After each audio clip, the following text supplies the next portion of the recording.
there are a lot of people who are very concerned out there who voted for this administration. But they wrote it all down in Project 2025. I guess we should have paid a little closer attention to what was in that. I read the agriculture section. I know it better than I probably should. But it was there. It was all in writing. We probably should have paid closer attention to it.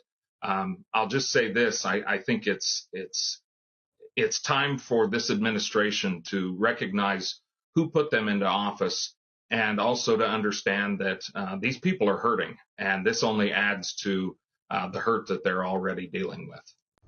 Regarding all these farmers that are now crying about possibly losing their farms because they voted for Trump, this is why you absolutely should not feel bad for any of these farmers that voted for Trump. Now, the ones that didn't vote, yes, feel sorry for them, go support them, do whatever you need to do. But the ones that voted for Trump, do not feel sorry for them, and let me tell you why. I am a builder, and I've been building shit in Oklahoma City going on like 20 years now, and farmers are not stupid. If you have the ability to manage a farm and understand the weather, the climate, your machinery, the chemistry that goes into your crops, you are not a stupid person. You're just not. And especially when you come from generational farming, you have the ability to look ahead and predict what you need to survive. And so when you have two candidates where you have Kamala Harris on one side giving you a whole fucking list of shit that she's going to do for you and make your life better, and then you have Trump on the other side who can't even come out with a normal sounding sentence, and you still vote for that guy, and you are a farmer, you are either racist or sexist or both. And they're only crying now because now they are being treated exactly how they voted for other people to be treated. Got that? They are being treated how they voted for other minorities, people of color, everybody else, poor people, sick people. That's how they voted for other people to be treated. And now they're the ones being treated that way by losing their livelihood, their homes, their income, their farms. So do not feel sorry for them. This is exactly what they had coming. Quick follow-up as to why exactly would Trump be doing this to farmers anyways, and I'm guessing 99% chance it's because he wants to bankrupt farms so his corporate buddies can come in and do a land grab. Basically what you have been seeing the last few years, major companies buying up a bunch of rental houses and jacking up the price of rents, and it's all going to corporations. It's probably something similar to let these farms go to foreclosure and his corporate buddies be able to come in, swoop them up, and now you've got bigger companies involved in more of our day-to-day food.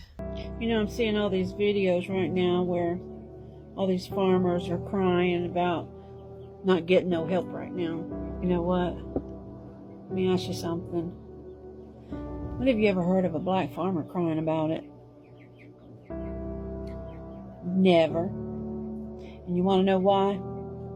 Because they ain't never got no help in the first place. That's right. USDA's literally admitted to discriminating against black farmers. And literally black farmers had to sue, thousands of them, to get what white farmers are handed for free. And fast forward to today, all these farmers crying that they can't get no help. You see, black farmers, they've been struggling. Y'all just now feeling what they've been feeling for over 100 years. Black farmers, they used to own over 19 million acres of land. But guess what? Systematic racism, denied loans, shady politicians, and legal loopholes wiped them all out. Yeah. And now they're 1% of America's farmland. When the government finally tried to pass relief for the black folk back in 2021, white farmers sued to block it, claimed it was reverse discrimination. Make that make sense. So, next time you see folks complaining about farm aid, Why don't you ask them, where's the help for the black farmers? Ask them why their struggle is just now important, when others have been suffering for centuries.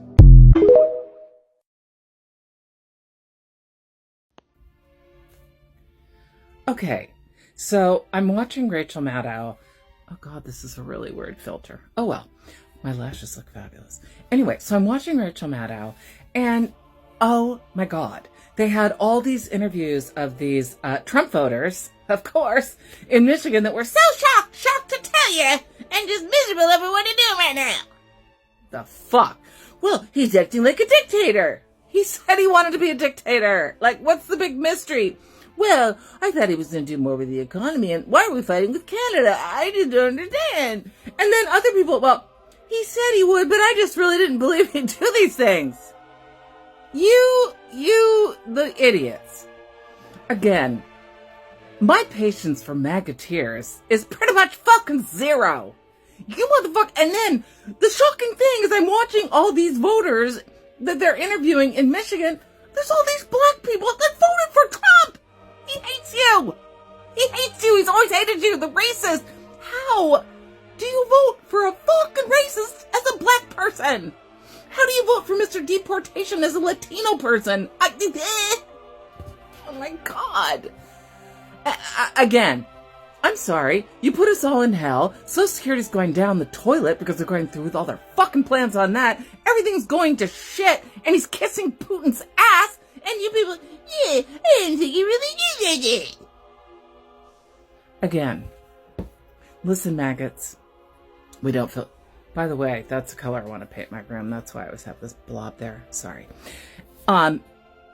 He kept saying he wanted to be a dictator. He's going to have more deportations than anyone else. Blah, blah, blah, blah, blah. Now you're like, well, I didn't know he was going to attack Greenland and Panama and Canada. And this one woman complained, he's just so erratic. Hello? The fuck? Yeah, and one of the guys asked him, it's like, well, you saw him, the first time around, you didn't expect he might be doing it. He said, well, he didn't seem that bad the first time. He tried to overthrow the government, you dumbass! And then this one woman, it's almost like I can't watch the news. Well, obviously you didn't previously. You didn't know what a fucking lying piece of shit he was. Or, all for this economic boon that you wanted to have, you just throw every person under the fucking bus, including yourself. And now, eggs are really expensive. All these tariffs, blah, blah, blah. He kept saying he'd put tariffs in. You just believed his stupid idea that tariffs would fucking help you. The tariffs. He said that was his number one plan, and you all voted for it. I'm sorry. MAGAteers, boo motherfucking who, you idiots.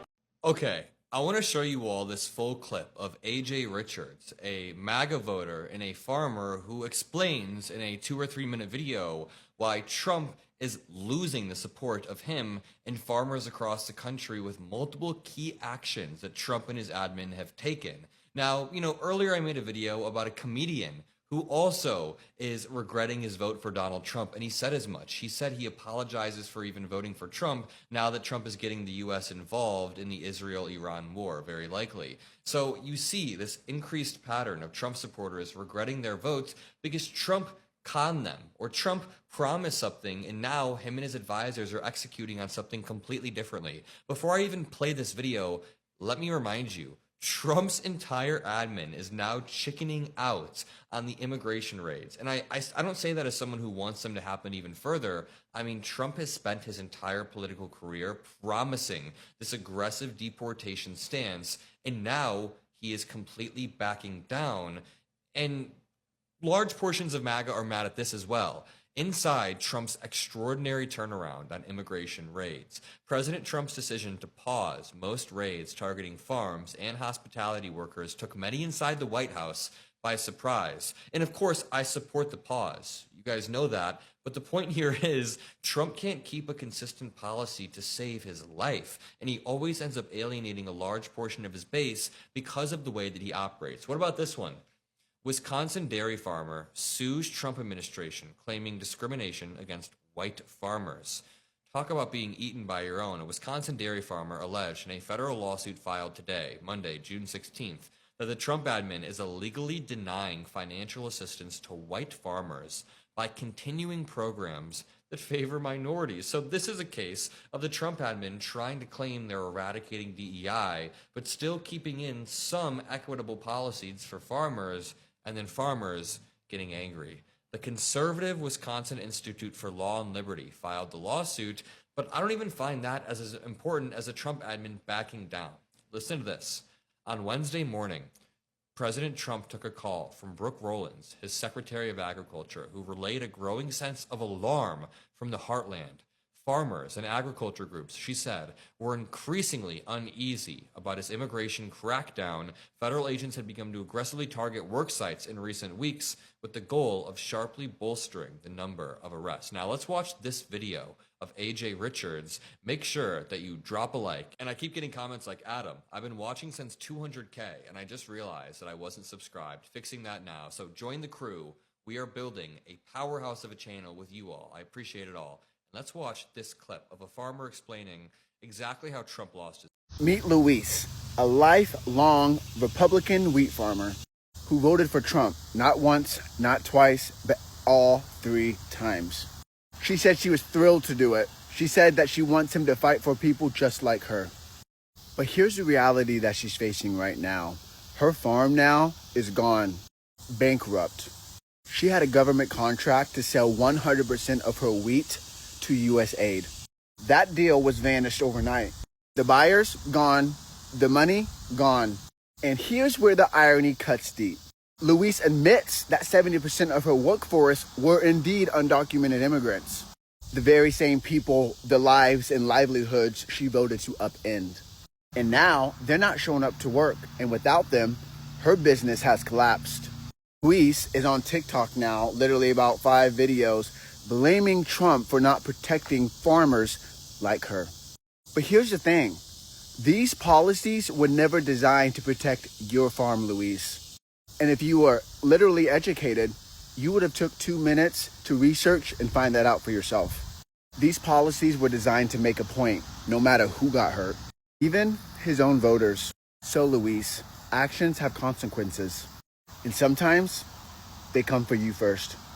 I'm going to try to get through this without crying. My name is Louise, and me and my family own a wheat farm in Kansas.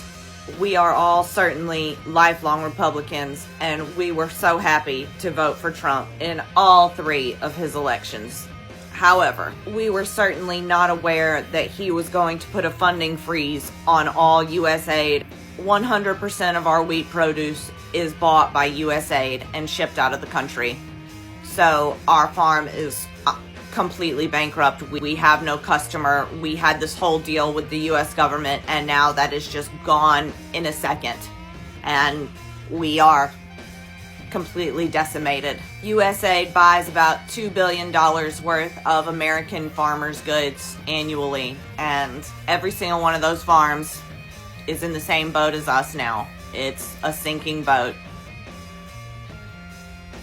He didn't consider us at all when he made these decisions, and it would be impossible for any world leader to do something that could negatively affect us more than what Trump has done to us. And we voted for him.